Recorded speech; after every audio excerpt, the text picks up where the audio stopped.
Hey, what's going on, guys? So it has been really difficult trading these past, I guess, week, maybe 2 weeks, with the stock market at all-time highs, and a lot of the individual stocks that we trade are at all-time highs. So I'm gonna show you guys kind of how I navigate when we are at these kind of critical times. So right now, I'm looking at Tesla. So we can see Tesla is at all-time highs. It's currently up about 2% in pre-market, and we're at all-time highs. We're at $473.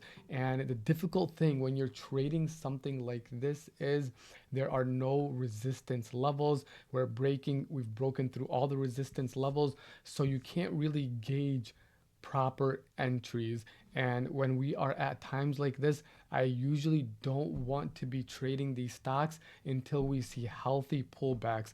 So with Tesla, I actually have a long position in Tesla that I'm just kind of riding out. But in terms of day trading, I don't see any opportunities for me until we see a significant pullback. Same thing with like broadband right here, AVGO. We can see this is at all-time highs at $250. We broke out of that 190 area. So we broke out of that 190 area, which was our previous all-time highs. So we kind of don't have any resistance levels. And when you don't have any ceilings, it's hard to trade. The same thing with Google. Google broke out of its old all-time high. So its old all-time high was around 194. We broke out of that. And right now we're at all-time highs. Once again, we don't really have much of resistance levels. Some traders, they like to trade psychological levels. Like they might use a $200 level as a resistance level. But to me, I like real resistance levels, real supplies, and real demands. So as you guys have seen, I have been kind of hands off in the markets in the past couple weeks, and that's the way I plan to be unless I see a stock that is giving me real opportunities. So when we see Meta right here, we're kind of at all-time highs. So Meta, this is another one that I am not looking to trade until we see a healthy pullback on this. Same thing with Apple. Apple is at all-time highs. I don't really have a ceiling. I don't have any supply levels to trade off of, so I can't really trade Apple. Microsoft is one that I can trade. Microsoft is not at all-time highs yet. So for Microsoft, I do have my levels. Like I do have my demand level right here at around 443. We had a trading opportunity which we took advantage of last week. We have this 455 level, which is our current resistance level. So we do have opportunities on Microsoft. This is something that I would be watching and that I would be wanting to trade. If we look at Amazon, Amazon is at all-time highs and it's continuing to make higher highs. So I don't have an opportunity to trade this. So for now, all I have is Microsoft, and I also have AMD and NVDA. So those are the two that I want to go over because they have been lagging behind the overall market. While the overall market is making higher highs and higher lows, we can see that AMD is doing the opposite, where we are making lower lows. So we can see from all-time highs, AMD is down 45%. So it is lagging the overall market by a lot.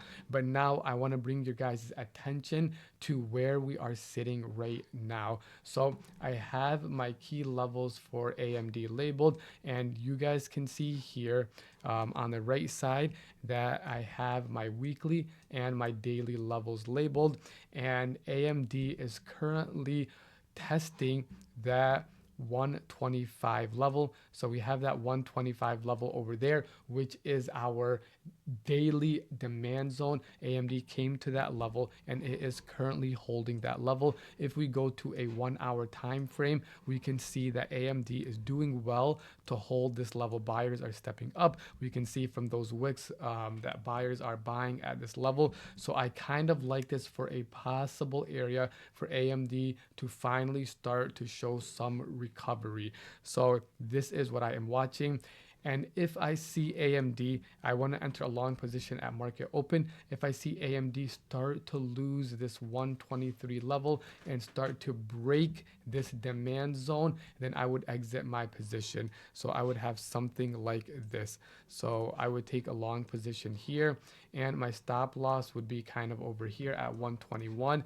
And I want to be targeting first would be our weekly level around 131, 132, and then after that I would be targeting all the way up here, which would be around 161, which is our next key level. So I like this as a risk to reward. We're risking $1 to make $12. This is a great opportunity for me, for AMD.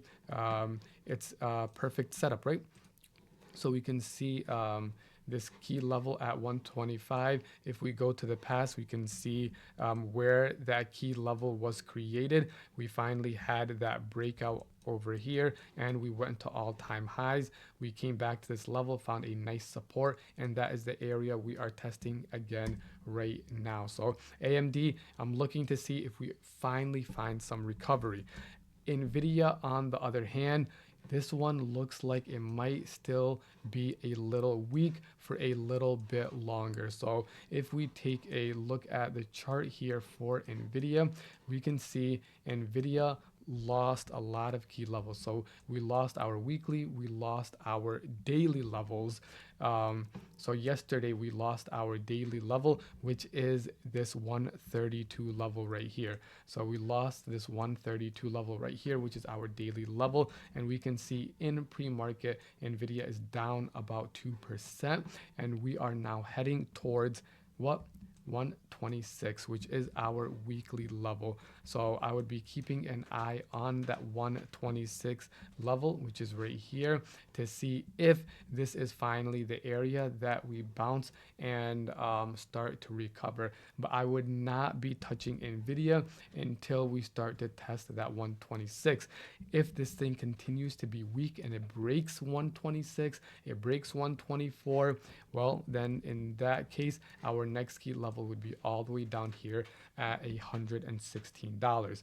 So guys, just reiterating what I went over before, when stocks are at all-time highs, we need to be more on a defensive tactic where we're kind of staying cash, and we are waiting for pullbacks, but we want to take advantage of stocks that are lagging. So NVIDIA, from all-time highs, this thing is down about 15%.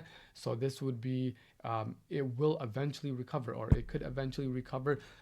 So we need to look for the key areas. So I like our weekly demand zone. So our 126 level, our $112 level. These are areas where I want to be swing trading, where I want to be taking advantage. So guys, I hope you guys enjoyed this video.